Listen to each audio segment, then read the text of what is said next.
బిజినెస్‌లో మార్కెటింగ్ అంటే ఏంటి? సింపుల్‌గా చెప్తున్నాం. సో, మనం ఒక సర్కస్ అంటూ మనం ప్లాన్ చేసాం ఒక ఏరియాలో. ఆ ఏరియాలో సర్కస్ అనేది సక్సెస్‌ఫుల్‌గా రన్ అవ్వాలంటే దానికి టికెట్స్ అనేది కొనాలి. సో, పబ్లిక్ అందరికీ తెలియాలి. పబ్లిక్ అందరికి తెలియాలంటే మనమందరం అక్కడ పోస్టర్స్ ఏసాం. దాన్ని అడ్వర్టైజ్‌మెంట్ అంటారు. అదే పోస్టర్స్‌ని మనం ఒక ఏనుగు మీద పెట్టేసి ఏనుగుని ఊరంతా తిప్పాం. దాన్ని ప్రమోషన్ అంటారు.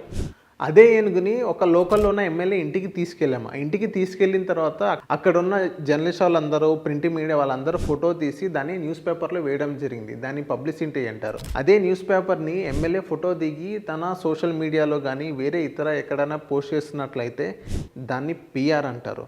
సో, ఇక్కడ గనక మనం చూసుకున్నట్లయితే ప్రతిదీ స్టెప్ బై స్టెప్ మనం చేసుకుంటూ సరిగ్గా వెళ్ళినట్లయితే ఇది ఓవరాల్‌గా మార్కెటింగ్ అంటూ మనకు అవుతది.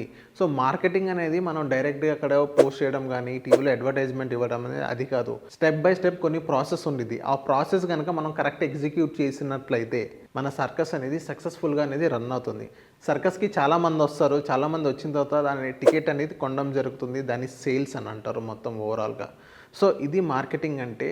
మార్కెటింగ్ లేకపోతే బిజినెస్ లేదు. 100% మార్కెటింగ్ ఉంటేనే బిజినెస్ ఉండిద్ది. మీ బిజినెస్ ఏ స్కేల్‌లో ఉంది అనేది కింద కామెంట్ చేయండి.